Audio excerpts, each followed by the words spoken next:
శ్రీ లలితా సహస్రనామాలలో సంపత్కరీ సమారూఢ సింధుర వ్రజసేవిత నామానికి మనం ఇప్పుడు అర్థం తెలుసుకుందాం.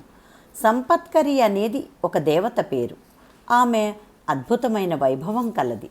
లలితోపాఖ్యానంలో యుద్ధానికి బయలుదేరిన లలితాదేవి గజదళానికి ఆధిపత్యం వహించి ఈ సంపత్కరీ దేవత ఆ పరమేశ్వర్ని అనుసరిస్తుంది.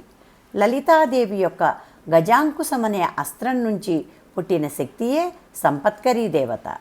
కోట్ల కొలది గజ సమూహాన్ని అనుసరించి యుద్ధ సన్నద్ధ అయిన దేవిని సంపత్కరీ దేవత అనుసరిస్తోంది.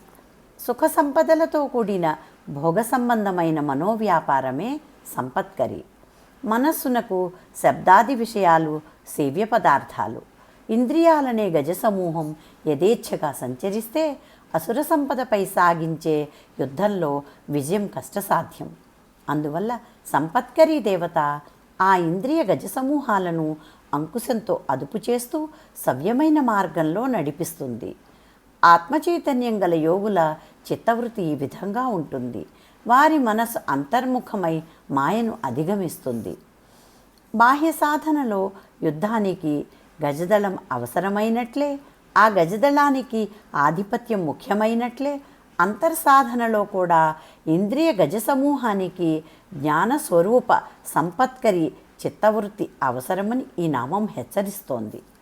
శ్రీచక్రంలో త్రికోణము యొక్క చివర పూజింపబడే కామేశ్వరియే సంపత్కరీ దేవత. ఈ నామం 16 అక్షరాలు కలిగిన నామం కాబట్టి ఎక్కడా విభజించకుండా నామం మొత్తం ఒకేసారి ఉచ్చరించాలి. శ్రీమాత్రే నమః.